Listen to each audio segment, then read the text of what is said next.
Good afternoon. This is Chris Brecher with the Simpler Stocks free video for May 9th, 2017. I can't believe it's the 5th month of the year already. Today was all about the market working off some overbought conditions and still no huge divergences. There's some cracks in the armor, no doubt about it, but not enough yet to say we have to go all in short. So what do I mean by that? I want you to see the ESs right now. Down 3, NASDAQ up again, up 675, and the E-mini mid-cap down 760, the IWM down 58. What I'm seeing in here, and look on the left and right, I'm going to compare them for you.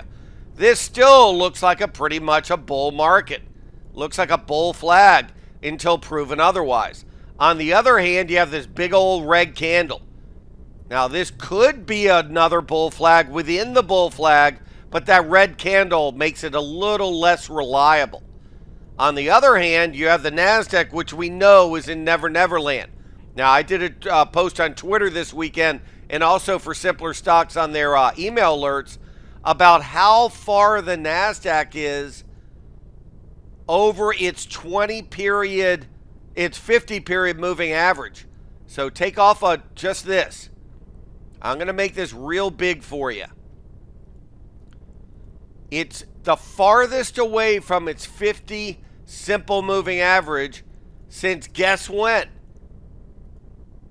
Since 2000. Unbelievable in here. Go back here and check this out. I'm also going to make this 5, so make it nice and wide, this 50-period moving average. Go in here and go to 2000. And you can look all the way through here. About the only other time it was this far away on the downside was October 2008, and you know we came back. Look at this. You can go through the whole thing. It's never this high until I'm going to do the NDX. I'm sorry. I forgot the NDX it's a lot more reliable that way. There we go. Look at this move on the left. Check that out right here. And look at the move on the right. That's right. That was the last time. Now, that doesn't mean we have to crash or whatever, but it means a lot of times you get a period of consolidation. Now, the problem with that, and this is what everybody's mentioning, including me, is what NDX stocks are going to make it go down. Look at Apple. Here's another sucker. Look at, you don't want to see, you don't want to see what Apple was in 1999. That's right, it was $4 on its way to $3. And on its way to $1.80. I know that's hard to believe, but that's what it was. I'm sorry I'm showing that. That's probably pretty much painful for a lot of people in there. But the idea in here is Apple is usually, this is extremely stretched. That's all I'm saying in here. Just keep that in mind. So what's going to go down, though? Apple could go down. Netflix could go down. I'm going to go put this on a weekly and a daily. You know, Amazon, we know these are all in Never Never Land. The point is, these could have big old sell-offs of 50 points and they'd still be in a big old uptrend.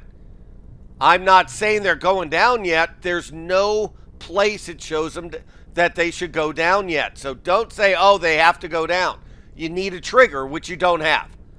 Keep in mind, let's take the Amazon of the world. Look at this on 6 time frames. Amazon, weekly, hourly, 15-minute. I use these for the overall trend. Obviously, the overall trend is up. I use these to initiate my, my position. As you see, there is nothing in there that looks bad. So don't try to analyze this. They just don't look bad yet. When Amazon had this little cross, sure, it was good for about 19 points. But now is not the time to be looking to short anything unless it crosses. So definitely keep that in mind. So by the end of the day, ES is up 275. Like I said, the EMD is going to be one of the keys. And the IWM. All the other indexes are up here. And this is futzing around in this area. So if you look at this on a daily and a 4-hour, you'll see what I mean.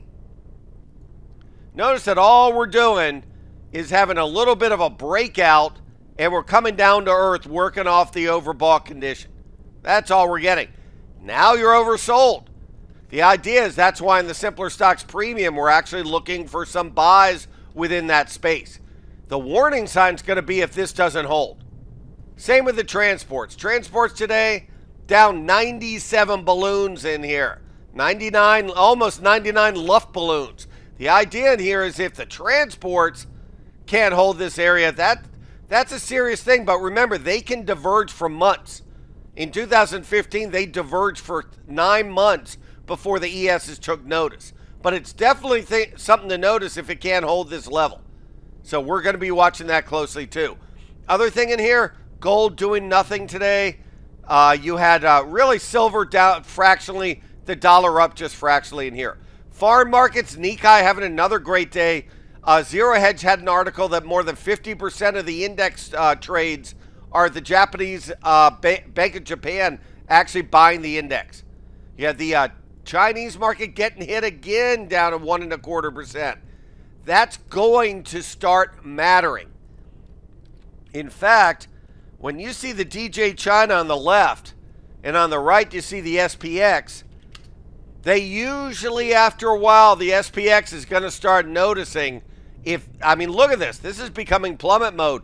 I think that's why the ES has refused to rally today.